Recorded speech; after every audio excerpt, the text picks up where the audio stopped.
اللہ کہتا ہے تمہارے لیے ان جانوروں میں عبرت ہے، میں تم کو پلاتا ہوں دودھ ان کے پیٹ سے وہاں سے نکالتا ہوں، من بین فرسیوں و تمن، فرس من لید گوبر، دم من خون، یعنی گوبر اور خون کے بیچ سے میں نکالتا ہوں صاف شفاف سفید دودھ تمہارے لیے جو صحت بخش ہے۔ اب بتائیں کہ جہاں ویگیانکوں کی نظر آج گئی، قرآن کریم نے وضاحت کے ساتھ بیان کیا کہ دودھ نکلتا کہاں سے ہے، خون اور گوبر کے بیچ سے۔ نہ خون کی لالی ہے نہ گوبر کی بدبو اس میں ہے۔ کون ہے جو گوبر اور خون کے بیچ سے صاف و شفاف دودھ ہمارے لیے نکالتا ہے؟ جب بندہ غور کرے گا وہ کہے گا لا الہ الا اللہ محمد الرسول اللہ، تو دودھ تیرے لیے، گوشت تیرے لیے، سبزیاں تیرے لیے، زعفران تیرے لیے، سورج و چاند تیرے لیے، زمین تیرے لیے، پھر تم کس کام کے لیے؟ جس دن یہ سوال کا جواب تلاش کرے گا، آواز آئے گی وما خلقت الجن والانس الا لیعبدون، ساری نعمت تیرے لیے، تیری پیشانی کا سجدہ نعمت دینے والے خدا واحد کے لیے، ساری نعمت تمہارے لیے، تمہارا سجدہ خدا واحد کے لیے۔ بس حدیث ہے سرکار کی، آخر زمانے میں لوگ پاگل ہو جائیں، صرف دماغ سے کام نہیں لیں گے، مکان دیکھیں گے ہم کو چاہیے، کپڑا دیکھیں گے ہم کو چاہیے، گاڑی دیکھیں گے ہم کو بھی چاہیے، فلاں آدمی کے بیٹے کی شادی میں 100 اسکارپیو لے کے گیا، چاہے بھیک مانگے چاہے زمین بیچے، ہم بھی ویسے ہی کریں گے۔ عقل مند ہوگا تب نہ بس سوچے گا کہ کیا کرنا ہے کیا نہیں کرنا ہے۔ سیاتی علی الناس زمان، ان قریب ایک زمانہ لوگوں پہ ایسا آئے گا کہ تنزع عقول اکثر ذالک زمان، اس زمانے کے اکثر لوگوں کی عقلیں چھین لی جائیں گی۔ کافر جب گوبر کو پاک سمجھتا ہے تو پھر وہ اس کا دماغ کیسا ہوگا آپ سمجھ سکتے ہیں۔ اب آپ تو کم سے کم پاکی اور ناپاکی کا خیال کیجئے، آپ تو کم سے کم مسجدوں کو آباد کیجئے، آپ کی عورتیں تو کم سے کم جینس اور ٹی شرٹ پہن کے سماج میں زنا کی دعوت نہ دیں، آپ تو کم سے کم قرآن پر عمل کیجئے کہ گھر میں ٹھہری رہیے۔ انجینئر بنے 1 کروڑ کمائے مر گئے، خربوں سال کے جہنم میں پہنچ گئے، اس سے بہتر ہے وہ جو بہار شریعت پڑھی، کھانا بنائی، گھر کو جنت بنائی، اور ڈاکٹر نہیں بنی، کنیز فاطمہ بن کے مصطفیٰ کی جنت پہنچ گئی، اس سے بہتر ہے وہ۔ تو آخرت کو ہمیشہ چرچا کا وشے بنانا ہوگا۔ جو آخرت اور جنت پہ وشواس کرتا ہے اس کو صبر ملتا ہے، حوصلہ ملتا ہے، خودکشی نہیں کرے گا، سوسائڈ نہیں کرے گا۔ یہی ہے نصیحتوں کی جان، یہی ہے واعظ اور نصیحت، یہی ہے اصل تقریر، یہی ہے اصل واعظ جو میں نے آپ کے سامنے رکھی ہے۔ اللہ تبارک و تعالی ہم کو، آپ کو، سبوں کو نیک بننے، عبادت کرنے کی توفیق عطا فرمائے۔ کل کی مجلس بھی یہاں ہوگی، کل تو میں نہیں رہوں گا، البتہ خانقاہ رضویہ بریلی شریف سے سرکار توصیف ملت تشریف لائیں گے۔ سرکار اعلیٰ حضرت کا کیا کہنا، اعلیٰ حضرت نے اسلام کی وہ خدمتیں کی، اسلام کی وہ تبلیغ کی، حقیقی اسلام کو لوگوں کے سامنے پیش کیا۔ 2 گھنٹہ سوتے تھے، ساری زندگی دین کی خدمتوں کی نظر کر دی، باپ کی زمین بیچ بیچ کر کتابیں لکھ چھاپنا، مسجد مدرسہ بنانا، دین کی خدمتیں کرنا، اپنے لیے کوئی دولت میں اضافہ نہیں کیا، جبکہ وہ اس وقت کے کریم پرسنالٹی کے مالک تھے کہ ہندوستان کے چاہتے تو وزیر اعظم، صدر ہندوستان بن گئے ہوتے، لیکن انہوں نے ساری طاقتیں دین کی خدمت میں لگا دی۔ تو اللہ رب العزت نے وہ سمان دیا ہے کہ بریلی نوابوں کا شہر کہلاتا تھا، رامپور اسی کے بازو میں ہے، اودھ لکھنؤ اس سے پہلے ہے، یہ سب نوابوں کا علاقہ، 1000 بیگھہ زمین، 2 4 10 50 گاؤں اس کے ادھین میں تھے، یہ نواب تھے۔ کوئی نہیں جانتا کہ رامپور کا کون نواب ہے، مراد آباد کا کون نواب تھا، اودھ کے کون نواب تھا، مگر اعلیٰ حضرت نے جو دین کی خدمت کی، مسلمانوں کے ایمان کو جو بچایا، عشق رسول کا جو پیغام دیا، آج اسی کا انعام یہ ملا ہے کہ وادی رضا کی کوہ ہمالا رضا کا ہے، جس سمت دیکھیے وہ علاقہ رضا کا ہے۔ حسد کرنے والا جل رہا ہے، پیٹ میں درد ہو رہا ہے، رضا کے خلاف پوسٹ کر رہا ہے، علی گڑھ کا الگ، دیوبند کا الگ، سہارنپور کا الگ، اور صاحب اور بھی بہت ساری جاہل خانقاہوں کا سجادہ نشین جو عالم نہیں بنا، حافظ نہیں بنا، محدث نہیں بنا۔ تو اب جب محدث نہیں بنا مگر چاہتا ہے کہ محدث کی طرح عزت مل جائے، اب وہ چاہتا ہے تو اب عزت نہیں ملے گی تو کیا کرے گا؟ پڑھا لکھا نہیں، اب تو وہ غیبت کرے گا، وہ برائی بیان کرے گا۔ اب جیسے بہت سارا مولوی نکل گیا ہے صاحب پوسٹ دینے والا موبائل پہ، اب صاحب جو دیکھا کہ پورے ہندوستان پوری دنیا بھر سے حق بولنے والے کی حمایت اور تائید حاصل ہو گئی، تو اب ان کو پچ نہیں رہا ہے، تو اب چوٹی کاٹنے کے لیے کہ یہ نہیں کہنا چاہیے، وہ نہیں کہنا چاہیے، وہ نہیں کہنا چاہیے، بس وہ اپنا چوٹی کاٹ رہا ہے۔ اسی طرح سے اعلیٰ حضرت کو جب دیکھا پوری دنیا میں رضا رضا رضا رضا رضا کا چرچا ہو رہا ہے، مسجد رضا کے نام پر، خانقاہ رضا کے نام پہ کروڑوں آدمی کے نام کے ساتھ لفظ رضا، شہریار رضا، توصیف رضا، احسن رضا، مکرم رضا، مشرف رضا، فلاں رضا، رضا اکیلا تھا اور کروڑوں آدمی کے نام کے لفظ رضا مل گیا، تو اب یہ بیٹھ کے باپ کے مزار کی چادر بیچ کے کھانے والا، نہیں پڑھنے والا، یا اسکول کالج میں تھوڑی سی ڈگری حاصل کر لیا، اب یہ رضا کا دشمن بن کے چاہتا ان کا نام گھٹا دیں، اس کا نام مٹا دیں، دیوبند والا الگ، علی گڑھ کا چھوٹا موٹا پڑھا لکھا الگ، سب دشمن بن گئے۔ مگر کیا ہوا رضا کا؟ 107 سال سے زائد کا عرصہ گزر گیا، اس بیچ میں رضا کا نام گھٹا نہیں، سب ان سے جلنے والوں کے گل ہو گئے چراغ۔ احمد رضا کی شمع فروزاں ہے آج بھی، احمد رضا کی شمع فروزاں ہے آج بھی۔ اسی خاندان اعلیٰ حضرت کا ایک چشم و چراغ کل آنے والے ہیں، ان کا بیان بھی سننا ہے۔ جو لوگ مرید نہیں ہوئے ہیں ان سبوں کو ان کے ہاتھ پہ توبہ کر کے بیعت بھی ہونی ہے۔ اس دور میں ایمان بچانے کا ایک راستہ ہے، ورنہ ادھر گھومے تو مولا علی علی علی کر کے رافضی کی طرف چلے گئے، اور ادھر گھومے تو اہل بیت اطہار کے دشمن بن کر کے جہنم چلے گئے۔ یہ بیچ کا راستہ ہے مسلک اعلیٰ حضرت۔ کیا اہل سنت کا ہے بیڑا پار، اصحاب حضور نجم ہے اور ناؤ ہے اطرت رسول اللہ۔ یہاں اہل بیت سے بھی پیار ہے، مولا علی سے بھی پیار ہے، مگر صدیق اکبر سب سے افضل، عمر فاروق ان کے بعد سب سے افضل، عثمان غنی ان کے بعد سب سے افضل، مولا علی شیر خدا مشکل کشا رضی اللہ عنہم اجمعین ان کے بعد افضل۔ یہ چاروں یار ہیں مصطفیٰ کے، چاروں لاجواب ہیں، سب کی خدمتیں بے مثال ہیں، مگر جہاں نمبرنگ کی بات آئے گی تو نمبر وہ جو مصطفیٰ نے بتایا ہے۔ تمہارے لیلی کرنے سے نمبر نہیں بنے گا، جو حضور نے اپنے یاروں کا نمبر دیا ہے وہ نمبر ہے صدیق اکبر کا پہلا نمبر، حضرت عمر فاروق کا دوسرا نمبر، عثمان غنی تیسرے خلیفہ، حضرت مولا علی چوتھے خلیفہ۔ تو مصطفیٰ نے جو نمبرنگ کی ہے، حدیث پاک میں جو مضمون ظاہر ہیں، جہاں جہاں ذکر ہوا ہے تو وہ ہے اپنے من نہیں چلے گا، گڑھ کے نہیں چلے گا۔ جاہل لوگ نماز پر تقریر نہیں کرے گا، وہ ڈھول پہ تقریر کرے گا، ڈھول پہ، تازیہ پہ۔ ظاہر سی بات ہے وہ قرآن حدیث پڑھے گا تب نے علم کی بات کرے گا۔ وہ تو اپنے دوست اپنے مریدوں کو بچانے کے لیے کہ یہ بچا رہے تاکہ ہم کو نظر نہ دے، تاکہ میرا پیٹ بھرے، چونکہ وہ قلم کا مصنف تو ہے نہیں کہ کتاب لکھے گا، مدرس تو ہے نہیں کہ پڑھا کر کے پیسہ کمائے گا، اب وہ ڈھول بجا کے پیسہ کماتا ہے۔ یہ ڈھول بجانے والا وہ چلا ہے اعلیٰ حضرت کے خلاف بولنے کے لیے، سب ان سے جلنے والوں کے گل ہو گئے چراغ۔ احمد رضا کی شمع فروزاں ہے آج بھی۔ اعلیٰ حضرت کے مسلک میں سب رائٹ اینڈ رانگ سب کا فرق ہو گیا۔ میں نے کیا کہا؟ جو بولتا ہے نماز چھوڑو صرف فاتحہ میلاد میں لگا رہو، وہ بھی گمراہ ہو، بھٹک گیا وہ راستے سے، اور جو بولتا ہے صرف نماز پڑھو فاتحہ میلاد حرام ہے، وہ بھی اپنا جہنم کا راستہ چنا۔ یہ بیچ کا راستہ ہے مسلک اعلیٰ حضرت۔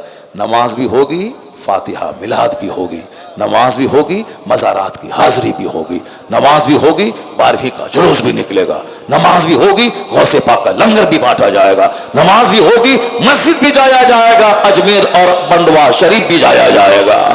وہ پھر یہی مسلک اعلیٰ حضرت ہے، یہی سیدھا راستہ جنت الفردوس لے کے چلا جائے گا۔ یہی سیدھا راستہ، یہی سیدھا راستہ مسلک اعلیٰ حضرت ہے۔ اللہ تبارک و تعالی ہم سبوں کو مسلک اعلیٰ حضرت کی رسی کو مرتے دم تک تھامے رہنے کی توفیق عطا فرمائے۔ سوچا تھا کہ 1 گھنٹے میں ختم کر دیں گے، ارے 2 بج کر اچھا 12:30 ہو گیا، چلیے بہت ٹائم ہو گیا، بس بہت ٹائم ہو گیا۔ وہ تو شاعر لوگوں کو کہا جاتا ہے کہ ایک کلام اور سنائیے، ایک کلام اور سنائیے، ایک کلام اور سنائیے، مگر آپ نے صاحب ماشاءاللہ تقریر سننے کا آپ نے ریکارڈ بنا دیا۔ لوگ بدنام کرتے ہیں کہ صاحب بنگال میں لوگ تقریر نہیں سنتے ہیں، بنگال میں ماشاءاللہ کیا بات ہے، آپ نے بتا دیا لمبی تقریر سننے کے بعد کہ ہم لوگ فالتو باتیں نہیں سنتے ہیں، ہم لوگ حضور کی اچھی نعت سنتے ہیں، قرآن حدیث کی بات سنتے ہیں۔ اور اچھی نعت تو ہم لوگوں کو تو اعلیٰ حضرت نے سکھایا ہے. ہم لوگ تو بچپن سے نعت پڑھتے ہیں. واہ کیا جود و کرم ہے شہ بتہا تیرا، نہیں سنتا ہی نہیں مانگنے والا تیرا. ہم لوگ تو بچپن سے سنتے ہیں چمک تجھ سے پاتے ہیں سب پانے والے، میرا دل بھی چمکا دے چمکانے والے. ہم لوگ تو بچپن سے سنتے ہیں سب سے اعلیٰ و اولا ہمارا نبی، سب سے بالا و بالا ہمارا نبی. میں نے اس سے کہا بھی تھا 2 سال پہلے، میں نے کہا تھا کہ اعلیٰ حضرت کی نعت پڑھنے کا یہ فائدہ ہوتا ہے کہ سچا عشق سینے میں پیدا ہوتا ہے. سبحان اللہ. واہ. اور یہ نعت پبلک کو سنانے میں سے زیادہ مصطفیٰ کو سنانے سے فائدہ ملتا ہے. پبلک کو سنانے کے بعد پیسہ دیجئے پیسہ دیجئے، اے تم پیسہ نہیں دے گا تو بھاگو. یہ سب بات ایسا نہیں ہوتا ہے. تنہائی میں نعت مصطفیٰ کو سناؤ. جیسے اعلیٰ حضرت رضی اللہ تعالیٰ عنہ رات کے 2 بجے اٹھتے تھے، نعت لکھتے تھے، نعت پڑھتے تھے. مصطفیٰ سنیں، مصطفیٰ کو خوش کرنے کے لیے. اور یہاں مصطفیٰ کو خوش کرنے کے لیے تھوڑی کرنا ہے، یہاں تو پبلک کو خوش کرنے کے لیے، ان سے پیسہ لینے کے لیے یہاں یہ کرنا ہے. اور ان کو بولو تو بولتے ہیں کہ حسان بن ثابت کی سنت ہے. تو حسان بن ثابت کن کو سناتے تھے؟ مصطفیٰ کو سناتے تھے. تو تم بھی مصطفیٰ کو سناؤ، بند کمرے میں سناؤ، تہجد کی نماز پڑھ کے سناؤ. سر سے لے کے پیر تک نہ نماز ہے، نہ جمعہ ہے، نہ تسبیح ہے، نہ درود ہے. بس اب حسان بن ثابت کی سنت ادا کر رہے ہیں. جہاں کچھ نہیں ملے تو بس سب سنت ختم ہو جائے گی. ابھی مال آتا رہتا ہے تو اپنا چلتا رہتا ہے. اس کو حسان بن ثابت کے سے اس کو جوڑ رہے ہیں، اس کو جوڑ رہے ہیں. نماز سب سے بڑا فرض ہے. جو نماز نہیں پڑھے اس کی گفتگو میں کوئی اثر نہیں ہوتا. جو نماز نہیں پڑھے وہ کتنوں نعت خوانی اچھی آواز میں پڑھے، کچھ اثر نہیں ہوتا. اعلیٰ حضرت کے پاس ایک شاعر آیا تھا، کہا حضور یہ میرا کلام دیکھیے. اس کلام میں تھا کہ میں تڑپ رہا ہوں حضور کی جدائی میں تڑپ رہا ہوں. کہا جو آپ نے لکھا ہے اگر سچ لکھا ہے تب تو آپ اللہ کے ولی ہیں، کیونکہ جو حضور کی محبت میں تڑپے گا وہ تو ولی ہو جائے گا. رونا چاہیے کمرے کے اندر حضور کے سامنے، اللہ کے سامنے، پبلک کے سامنے روتا ہے. آنسو اللہ کے سامنے بہانا چاہیے، اللہ کے سامنے رونا چاہیے. پبلک کے سامنے لوگ رو رہے ہیں، یہ سب ایکٹنگ ہے. ایکٹنگ کرتے ہیں لوگ. سنیما جیسے ایکٹنگ کرتا ہے ویسے ہی ہنسنا رونا. حدیث قرآن سناؤ یار، اللہ نے کیا کہا، حضور نے کیا کہا. یہ اسلام سناؤ. یہ ایکٹنگ کیا کر رہا ہے؟ ایکٹنگ کرنے تخلیق کی جاتی ہے. ایسے بگاڑنا ویسے بگاڑنا، اب ایسے کرنا. ایکٹنگ جب سے ایکٹنگ فیکٹنگ شروع ہوئی تب سے جلسے کی پاکیزگی صاحب متاثر ہو گئی. بس سادگی کے ساتھ قرآن حدیث سنا دے لوگ، سادگی کے ساتھ اللہ رسول کا کلام سنا دے. بولنا ہمارا کام ہے، دل کا بدلنا اللہ کا کام. کسی عالم کے ذمہ نہیں کہ کسی کی گردن میں چادر ڈال کر کے مسجد میں داخل کریں. صرف اللہ کا کلام پیش کر دیں، حدیث پڑھیں، قرآن پڑھیں. اللہ تعالیٰ دل بدلنے والا ہے، دل بدل دے گا. نیکوں کی صحبت میں رہیں، نیکوں کا چہرہ دیکھیں. چہرہ دیکھنے سے سینے کا زنگ صاف ہوتا ہے. چہرہ دیکھنے سے سینے کا زنگ صاف ہوتا ہے. جس طرح چور کو دیکھنے کے بعد چوری کا وسوسہ پیدا ہوتا ہے، نیتا کو دیکھنے کے بعد نیتا بننے کا جنون سیار ہوتا ہے، اسی طرح نیک لوگوں کو دیکھنے کے بعد جنتی بننے کا جنون سوار. واہ بہت خوب، بہت اچھا پیغام. چائے پان کی دکان پہ تو دنیا داروں کو خوب دیکھا ہے. کبھی عالم کے پاس آئیے، نیک لوگوں کے پاس بیٹھیے. روزانہ 5 منٹ 10 منٹ 2 منٹ کے لیے صحیح ضرور عالموں سے مصافحہ کیجیے. مدرسہ آئیے، مصطفیٰ کے مہمان کو دیکھیے، مدرسہ کو دیکھیے، مسجد کو دیکھیے، عالموں سے ہاتھ ملائیے. ضرور آپ کا سینے کا رنگ بھی بدلے گا. اللہ نے چاہا تو پیشانی سجدے کے لیے جھک جائے گی، اللہ نے چاہا تو گناہوں سے سچی توبہ ہو جائے گی. اپنے گھر میں جلسے کا چرچا کیجیے، اپنے گھر میں جو تقریر ہوئی اس کو ریپیٹ کیجیے، اس کو بیان کیجیے اپنے بال بچوں کے سامنے. حضرت نے یہ کہا، حضرت نے یہ کہا، حضرت نے یہ کہا. بہت سارے فون آتے ہیں دنیا بھر سے، بہت سارے بولتا ہے کہ یہ مفتی نہیں ہے تو مولانا ہے تو وہ ہے.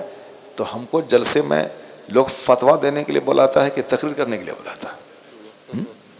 کروڑوں مفتی موجود ہیں، لوگ نہیں بلاتے ہیں. سب کا کام ہے. ہم کو یہاں واز کے لیے بلایا جاتا ہے. واز کی بات کرو یار، کیا وہ سب بیکار کی باتیں بولتا ہے کہ یہ نہیں ہے تو وہ نہیں ہے، فلاں نہیں ہے، چنا نہیں ہے. کیا چاہتے ہو کہ سب کو ننگا بنا دو؟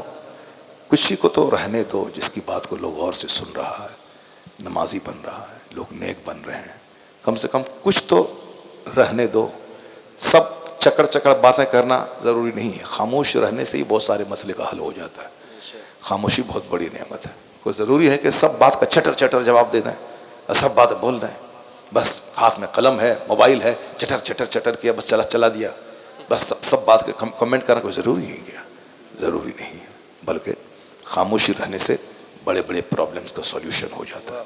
ایک بندہ کو آدمی سن رہا, ہزاروں آدمی کے فون آتے ہیں کہ میں نماز پڑھ رہا ہوں, ہزاروں آدمی. ایک نیتا ہم سے بولا 10 دن پہلے, ایک نیتا جو جنتا دل یونائٹڈ کا نیتا ہے, وہ نیتا بولا کہ حضرت آپ کی تقریر سنیں, اس کے بعد سے ہم قضا نماز پڑھ رہے ہیں. کیا بات! وہ نیتا سچی بات کر رہا ہوں, وہ نیتا ہم سے بولا کہ ہم جب میرے پاس ٹائم رہتا ہے تو جماعت سے 10-20 منٹ پہلے چلے جاتے ہیں مسجد, اب وہاں 3-4 دن کی نمازیں پڑھ لیتے ہیں.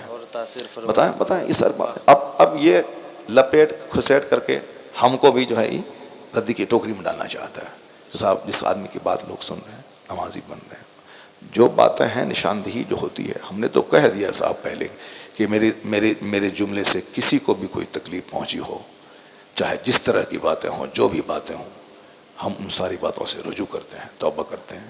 جب ایک بندہ توبہ کر لیا, رجوع کر لیا, 2-4 سال پہلے آدمی کچھ بولا اور اس کو گھسیٹ کے ابھی لا رہا ہے, جب ہم کہہ دیا جو بھی جملے سے تکلیف پہنچی ہے سب سے رجوع کرتے ہیں. جب کہہ دیا تو پھر اب بات یہ کہہ دیا تو وہ کہہ دیا, یہ نہیں کہنا چاہیے, وہ نہیں کہنا چاہیے.